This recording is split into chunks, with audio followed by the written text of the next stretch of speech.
Hey, this is Simply Allison, and today I am going to show you how to do an easy lettering watercolor piece using my Realistic Watercolor Lettering Kit. I'm going to show you how the blending brushes work and how the bloom brushes work. So yeah, let's do this.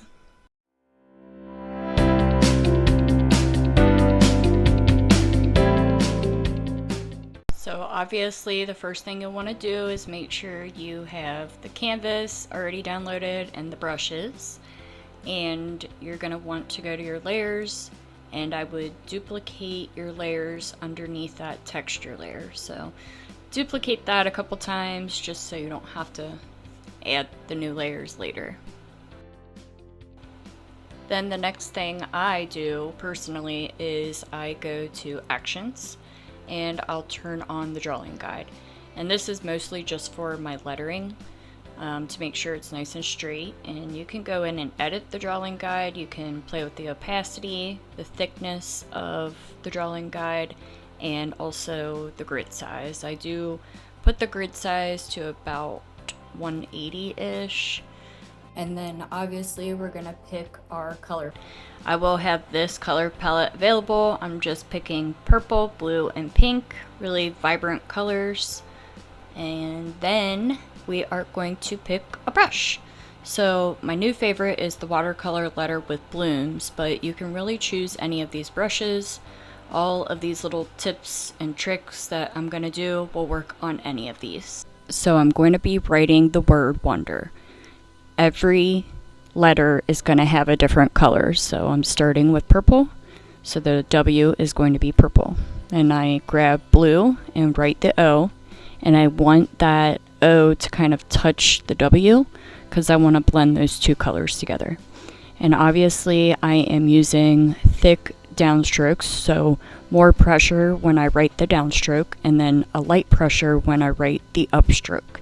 And you're just going to alternate between those three colors. And don't be afraid to zoom in or turn your canvas, however makes you comfortable, whatever makes you comfortable. You can see on my D, I do turn my canvas, and I usually turn my canvas with S's, but other letters I don't turn my canvas. So whatever makes you most comfortable. That is the beautiful thing about Procreate, is you can just go back and redo what you don't like.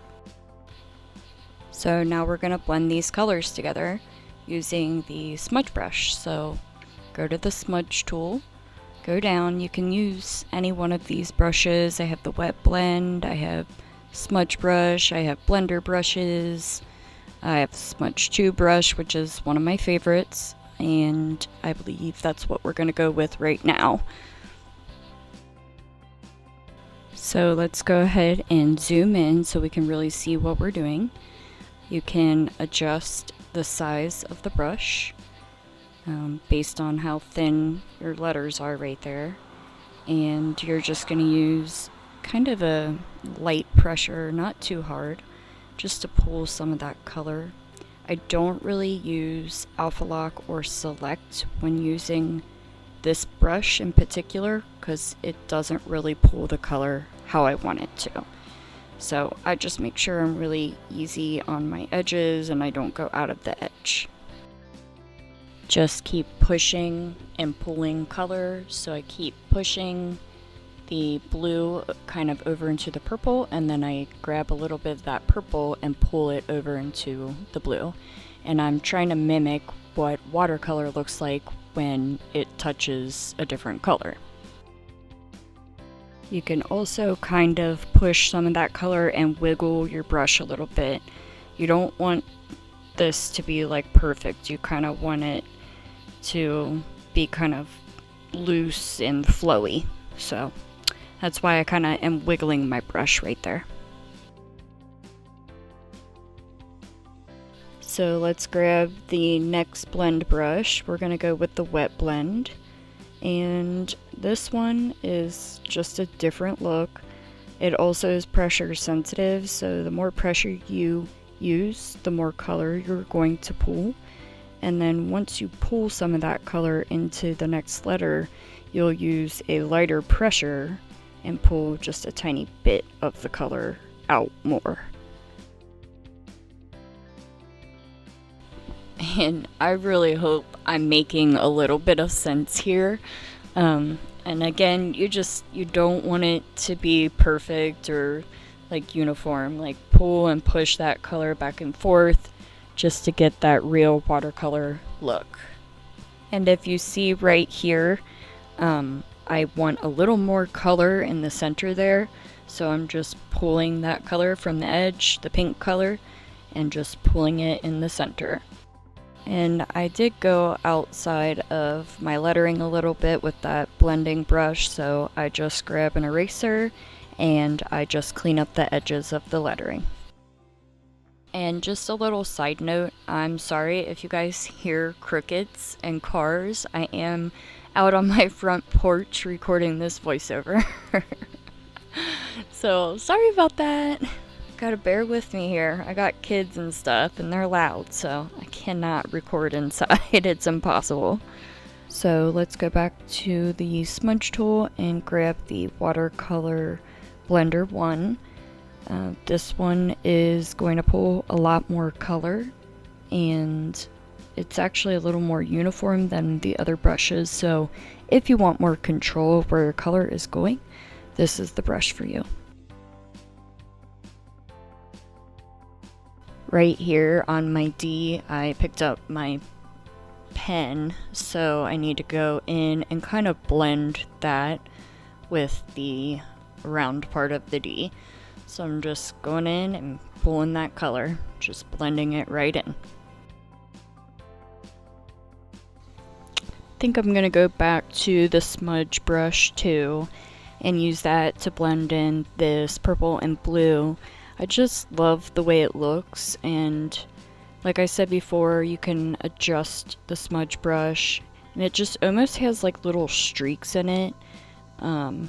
And I go back and forth and kind of up and down, and I push color and pull it. With these smudge brushes, you could also turn the opacity down if you want it to not pull as much color or for it to be a little less noticeable. So play with the opacity too. Don't be afraid to play with the size and the opacity.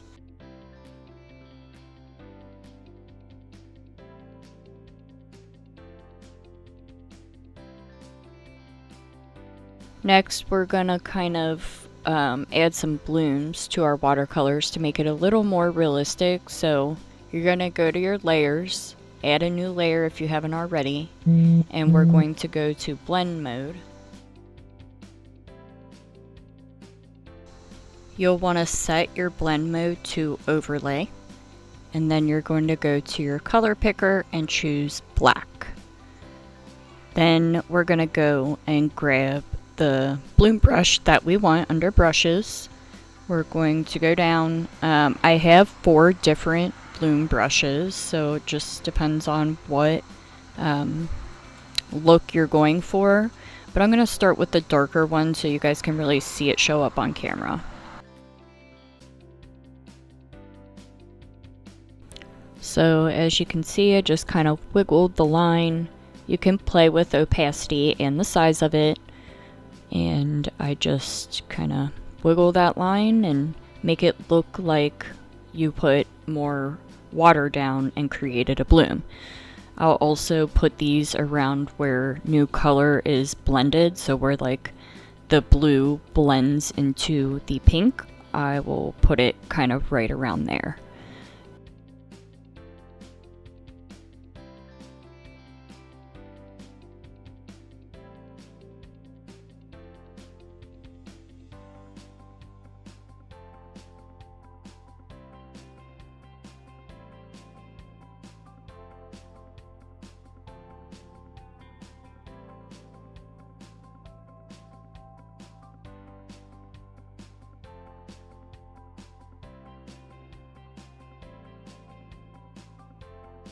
So now that we are done with the bloom brushes, or adding blooms, I'm gonna turn off my drawing guide just so I can kind of see everything better. We're now gonna go to a new layer again, and add some paint dots around our lettering. It's really up to you if you want a lot of paint dots or just a little. This brush is very random, but I'll pick the color of whatever lettering I'm doing the dots by and just do a couple dots here and there, and I'll go through each color and add a couple dots. After doing our dots, we're actually going to add a little bit of color to this lettering just to kind of make it pop. You don't have to do this, it is optional, but if you want to just kind of see what you can do and how it turns out, go to the lettering layer with all the colors on it.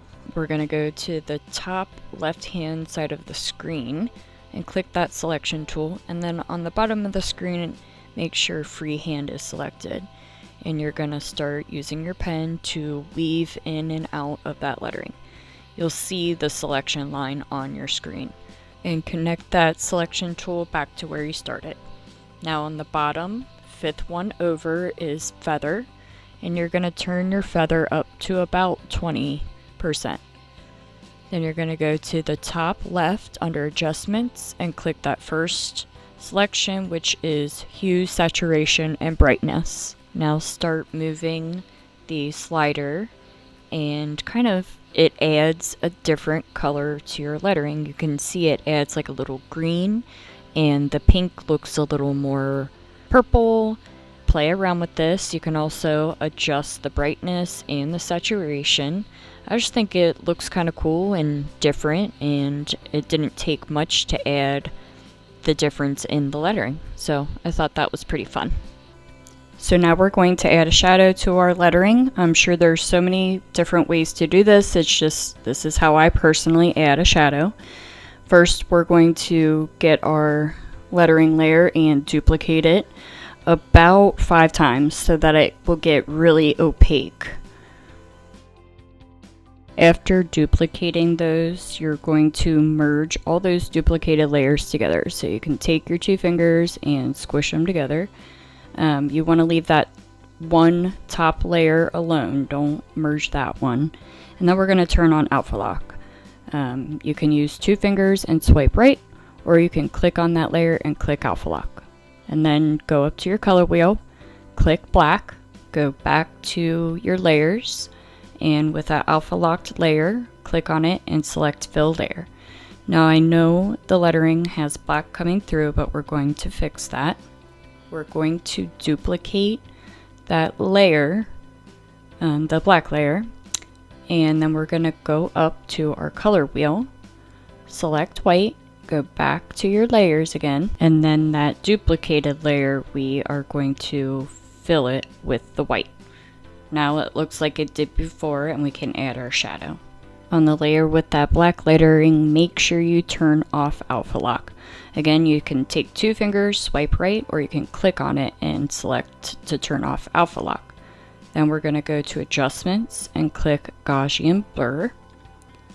And you're going to use your pen and put it on the tablet and slide it to the right.